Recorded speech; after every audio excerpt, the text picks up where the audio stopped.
খুবই সম্প্রতি আপনারা একটি বিষয় লক্ষ্য করেছেন কিনা যে আমাদের মাননীয় প্রধানমন্ত্রী সেনাপ্রধান ওয়াকারুজ্জামানকে উপদেশ দিচ্ছেন যে তিনি যেন সেনাদের পদোন্নতির ক্ষেত্রে কোনো ধরনের রাজনীতি কিংবা ব্যক্তি স্বার্থ না দেখেন। বিষয়টি প্রথমত শুনতে খুবই ইতিবাচক মনে হবে, অবশ্যই ইতিবাচক বিষয়, কিন্তু যে মানুষটি এই উপদেশটি দিচ্ছেন ঠিক তিনি নিজের ক্ষেত্রে এই উপদেশটি মানেন না বা রক্ষা করেননি।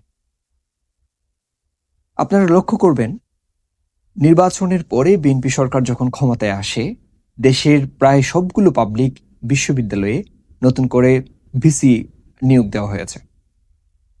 মজার ব্যাপার হচ্ছে, পাবলিক বিশ্ববিদ্যালয়ের সবগুলো ভিসি বিএনপির কোনো না কোনো পদধারী।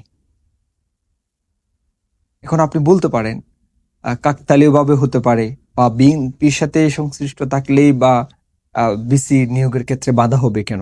কোনো বাধা নেই, কোনো বাধা নেই।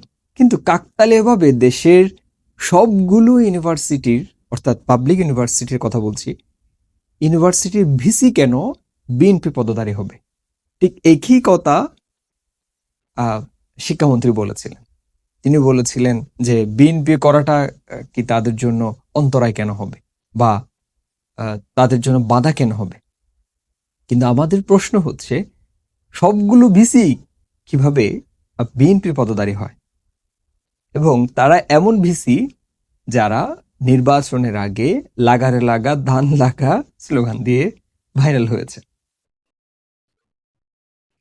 কিন্তু আমাদের প্রধানমন্ত্রী উপদেশ দিচ্ছেন যেন রাজনীতি কিংবা ব্যক্তি স্বার্থ না দেখেন নিয়োগের ক্ষেত্রে অথবা পদোন্নতির ক্ষেত্রে, ঠিক যে জিনিসটি উনি নিজেই মানেন নাই।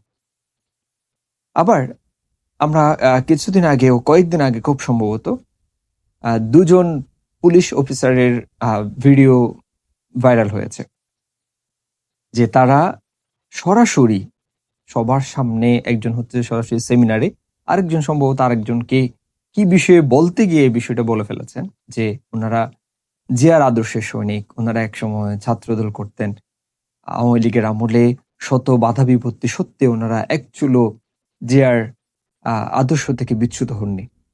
আমি এই বিষয়টি নেতিবাচকভাবে দেখছি না যে ওনারা জিয়ার আদর্শ ধারণ করেন কি করেন না, বা জিয়ার আদর্শ ধারণ করার ক্ষেত্রে ওনারা খারাপ হয়ে গেছেন, এই বিষয়টা আমি বলছি না।